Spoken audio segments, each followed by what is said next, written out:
بازار اختار بازی یکی بیگانه بود اختار شهری بود اختار دیگه نه اومده دیگه ما تو خوش میکنیم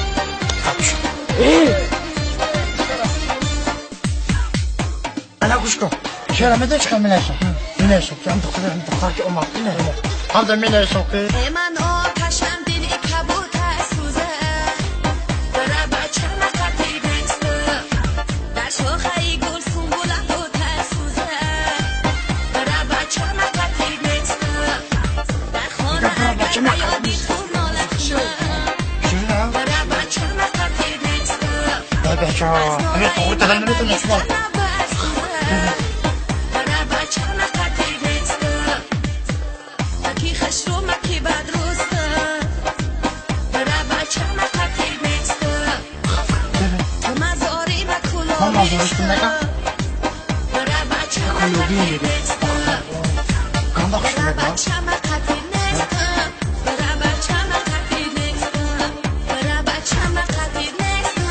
برای بچه مقتی دسته السلام علیکم احساس پاتی کلاق بازی این دختر که بازی بود کو همه کجا رفت وقتا حالا فرازی بکنه برای روکت و چه کانتا دوست ندارم بیا ببینیم چه فرازی کن من التماس بخشش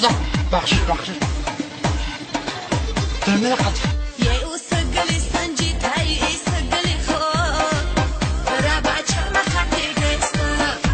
خشرو بچهی کلوبا میگیرو میاد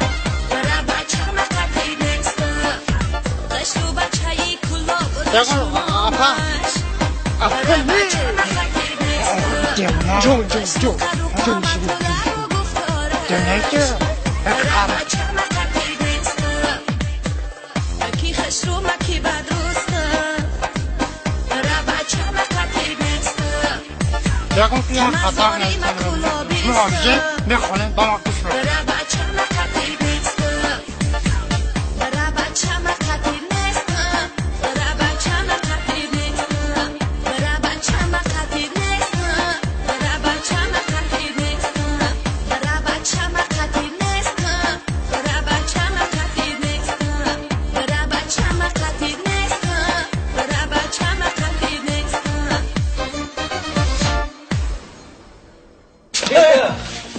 السلام علیکم خوبی تیم که فرا خوبه نیش خونه کی اکان برات نخوری کتا نخوری من